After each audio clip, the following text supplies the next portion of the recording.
Hello. അപ്പോൾ ബൂസ്റ്റൊക്കെ പിടിച്ചുകൊണ്ട് എന്ത് ചെയ്യാൻ പോവാന്നല്ലേ ആലോചിക്കുന്നത്? അപ്പോൾ നമുക്കിന്നൊരു വിൻറ്റേജ് ഗിഫ്റ്റ് കാർഡ് തയ്യാറാക്കാം. അപ്പോൾ വളരെ മിനി ആയിട്ടുള്ളൊരു കാർഡാണ് ഉദ്ദേശിക്കുന്നത്. അപ്പോൾ അതിന് നമുക്ക് വീട്ടിലുള്ള കുറച്ച് സാധനങ്ങൾ മതിയാവും. അപ്പോൾ ആദ്യം തന്നെ നമ്മൾ എടുക്കേണ്ടത് നമ്മുടെ ബൂസ്റ്റിൻ്റെ അടപ്പിനകത്തുള്ള ആ ഒരു പേപ്പറാണ്. അതിന് നമുക്ക് കോഫി പൗഡറിനെ ഒന്ന് മിക്സ് ചെയ്ത് ഒന്ന് പെയിൻ്റ് അടിച്ച് കൊടുക്കാം. അപ്പോൾ അല്ലെങ്കിൽ തന്നെ ആ പേപ്പറിനൊരു വിൻറ്റേജ് ലുക്ക് ഉണ്ട് എങ്കിൽ തന്നെയും നമുക്കൊന്ന് കളറാക്കി എടുക്കാൻ വേണ്ടിയിട്ട് ലൈറ്റായിട്ട് കോഫി പൗഡർ മിക്സ് ചെയ്ത് ഒന്ന് ബ്രഷ് ചെയ്തെടുക്കാം. അപ്പോൾ ബ്രഷ് ചെയ്യുമ്പോൾ ശ്രദ്ധിക്കേണ്ടത്, നിങ്ങളുടെ കയ്യിൽ ഇൻസ്റ്റൻറ്റ് കോഫി പൗഡർ ആണുള്ളതെങ്കിൽ അധികം തരികളൊന്നും വരാനിടയില്ല. പക്ഷേ നമ്മുടെ സാധാരണ കോഫി പൗഡർ ആണെങ്കിൽ ഇതുപോലെ കുഞ്ഞു കുഞ്ഞു തരികളൊക്കെ അതിലുണ്ടാവും. അപ്പോൾ നമ്മൾ പെയിൻ്റ് അടിച്ച ശേഷം അത് ഉണങ്ങിയ ശേഷം അതൊന്ന് തട്ടിക്കളയാൻ വേണ്ടിയിട്ട് ശ്രദ്ധിക്കാം. ഓക്കെ. അപ്പോൾ നമുക്കിനി അടുത്ത സൈഡും കൂടി ഇതുപോലെ ഒന്ന് പെയിൻ്റ് അടിച്ചെടുക്കേണ്ടതുണ്ട്. അവിടെയും ലൈറ്റായിട്ടൊന്ന് ബ്രഷ് ചെയ്ത് കൊടുക്കുക. അതിനുശേഷം ഇതുകൂടി ഉണങ്ങിക്കഴിയുമ്പോൾ നമുക്ക് ഈ പൊടിയൊക്കെ തട്ടിക്കളഞ്ഞ് വൃത്തിയാക്കി എടുക്കേണ്ടതുണ്ട്. അപ്പോൾ വളരെ മിനിമലായിട്ടുള്ള ഐറ്റംസ് മാത്രമേ നമ്മളിതിൽ യൂസ് ചെയ്യുന്നുള്ളൂ. അപ്പോൾ വിൻറ്റേജ് കാർഡാകുമ്പോൾ നമുക്കറിയാം വളരെ മിനിമലായിട്ടുള്ള സാധനങ്ങൾ മാത്രമേ ഇത് സ്റ്റിക്ക് ചെയ്ത് കൊടുക്കുന്നുള്ളൂ. അപ്പോൾ ഇതൊക്കെ ഒന്ന് ഉണങ്ങി കിട്ടിയിട്ടുണ്ട്. ഇനി നമുക്ക് ആ പൊടിയൊക്കെ ഒന്ന് തട്ടിക്കളയണം. ഇനി നമുക്ക് വേണ്ടത് ഇതുപോലൊരു ബ്രൗൺ കളർ പേപ്പറാണ്. അതുപോലെ റാൻഡമായിട്ടുള്ള റൈറ്റിംഗ് ആണ് നമ്മൾ കീറിയെടുക്കേണ്ടതുള്ളത്. അപ്പോൾ ഇതൊക്കെ കീറിയെടുക്കുമ്പോൾ ഞാൻ ഈ വീഡിയോയിൽ അധികം ഷൂട്ട് ചെയ്യാൻ പറ്റുന്ന ഒരു സാഹചര്യം ആയിരുന്നില്ല. അതുകൊണ്ടാണ് ഇങ്ങനെ ജസ്റ്റ് കീറിയ ശേഷം കാണിക്കുന്നത്. അതിനുശേഷം നമുക്ക് കുറച്ച് വിൻറ്റേജ് ആയിട്ടുള്ള കുഞ്ഞു കുഞ്ഞു സ്റ്റിക്കറൊക്കെ വരച്ചിട്ട് ഇതുപോലെ കീറിയെടുക്കാം. അപ്പോൾ നേരത്തെ തയ്യാറാക്കി വെച്ചിട്ടുള്ള സ്റ്റിക്കേഴ്സൊക്കെ ഉണ്ടെങ്കിൽ അതും കൂടി ഇങ്ങനെ ഒന്ന് കീറിയെടുക്കാം. അല്ലെങ്കിൽ അതിന് സ്യൂട്ടാവുന്ന രീതിയിൽ നമുക്ക് സ്റ്റിക്കേഴ്സ് വരച്ച് കീറിയെടുക്കാവുന്നതാണ്. പിന്നെ നമുക്ക് ഇഷ്ടമുള്ളൊരു കോട്ട് കൂടി ഇങ്ങനെ എഴുതി കീറിയെടുത്തിട്ട് ഇതിനകത്ത് അറ്റാച്ച് ചെയ്ത് കൊടുക്കണം. അപ്പോൾ ഇവിടെ 2 കാർഡുകളും റെഡി ആയിട്ടുണ്ട്.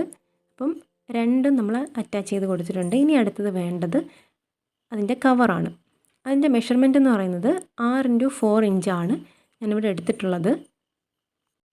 അപ്പോൾ ആ ഒരു മെഷർമെൻറ്റിൽ ഇങ്ങനെ കാർഡ് കട്ട് ചെയ്തെടുക്കണം. ഞാനിവിടെ ഹസ്ബൻഡിൻ്റെ സഹായം കൂടെ വാങ്ങിയിട്ടുണ്ട്.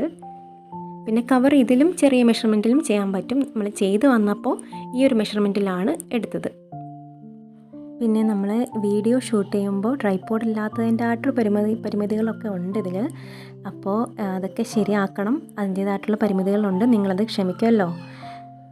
അപ്പോൾ ഇവിടെ നമ്മൾ ഇനി ഈ കാർഡിന് കവറിൻ്റെ പുറത്ത് അറ്റാച്ച് ചെയ്ത് കൊടുക്കാനുള്ള ഒരു കീ ആണ് ഉണ്ടാക്കുന്നത്.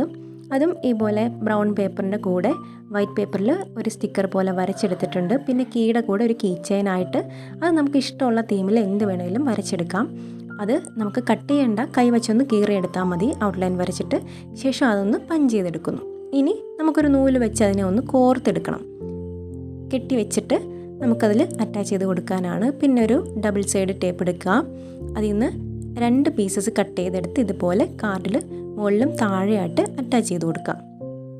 അതിനുശേഷം നമുക്ക് ഈ കാർഡ് അതിനുള്ളിലോട്ട് വയ്ക്കാം. കാർഡ് അതിനുള്ളിലോട്ട് കടത്തി വെച്ച് കഴിഞ്ഞിട്ട് നമുക്ക് ആ ഒരു കീയും അതിൻ്റെ കീ ചെയിനും കൂടി ഇതിൽ അറ്റാച്ച് ചെയ്ത് കൊടുക്കേണ്ടതുണ്ട്. പിന്നെ ഈ വീഡിയോ ഇഷ്ടപ്പെടുകയാണെങ്കിൽ നിങ്ങൾ ഒന്ന് സബ്സ്ക്രൈബ് ചെയ്ത് സപ്പോർട്ടും കൂടെ ചെയ്യണം കേട്ടോ. അപ്പോൾ നിങ്ങളെ സപ്പോർട്ടാണ് എനിക്ക് മുന്നോട്ട് വീഡിയോസ് ചെയ്യാൻ വേണ്ടിയിട്ടുള്ള പ്രചോദനം. നിങ്ങൾ ഓരോരുത്തരുടെയും സബ്സ്ക്രിപ്ഷൻ കാണുമ്പോൾ എൻ്റെ മനസ്സിന് വല്ലാത്തൊരു കുളിർമ കിട്ടാറുണ്ട്. അത് പുതിയ പുതിയ ഐറ്റംസ് ആലോചിച്ച് കണ്ടുപിടിച്ച് ചെയ്യാൻ വേണ്ടിയിട്ടുള്ളൊരു പ്രചോദനം കൂടി ആവുന്നുണ്ട്. അപ്പോൾ അതും കൂടി മറക്കാതെ ചെയ്യുക. പിന്നെ ഇത് ഇഷ്ടമായിട്ടുണ്ടെങ്കിൽ ഒന്ന് ലൈക്കും കൂടി ചെയ്യാം കേട്ടോ. നമ്മൾ ചെയ്ത ആ കുഞ്ഞ് കോഫി കാർഡ് നമ്മൾ ഈ ഇതിനകത്ത് വെച്ചിട്ട് തുറന്നെടുക്കുമ്പോൾ തന്നെ ഒരു കോഫിയുടെ സ്മെല്ലാണ് വരുന്നത്. അപ്പോൾ കോഫിയൊക്കെ ഇഷ്ടമുള്ളവർക്കാണെങ്കിൽ ഈ ഒരു ഐറ്റംസ് നന്നായിട്ട് ഇഷ്ടപ്പെടും. അതിൻ്റെതായിട്ടുള്ളൊരു സ്മെല്ലും കിട്ടുന്നുണ്ട്. ഇനി നമുക്കിതിൽ ആ ഒരു ടേപ്പിനെ കവർ ചെയ്തുകൊണ്ട് ഒരു പീസ് ഓഫ് പേപ്പറും കൂടി കട്ട് ചെയ്തെടുത്ത് ഇതിനകത്ത് അറ്റാച്ച് ചെയ്ത് കൊടുക്കണം. അപ്പോൾ നമ്മുടെ കീയും കീ ചെയിനേയും കൂടി ആ ഒരു ടേപ്പിൽ വെച്ച് അറ്റാച്ച് ചെയ്തിരിക്കുകയാണല്ലോ. അപ്പോൾ അതിനെ ഒന്ന് ഹൈഡ് ചെയ്ത് കിട്ടാൻ വേണ്ടിയിട്ട് ഈ പേപ്പർ ഹെൽപ്പ് ചെയ്യും. അപ്പോൾ വളരെ സിമ്പിളായിട്ടുള്ള എന്നാൽ മിനിമലായിട്ടുള്ള സാധനങ്ങൾ വെച്ചിട്ട് ചെയ്ത ഒരു വിൻറ്റേജ് മിനി കാർഡ് ഗിഫ്റ്റാണിത്. അപ്പോൾ എല്ലാവർക്കും ഇത് ഇഷ്ടമായെങ്കിൽ ഒന്ന് ട്രൈ ചെയ്ത് നോക്കാം കേട്ടോ. അപ്പോൾ അതുപോലെ തന്നെ ചാനൽ കൂടി സബ്സ്ക്രൈബ് ചെയ്യാൻ മറക്കണ്ട. അപ്പോൾ ഓക്കേ.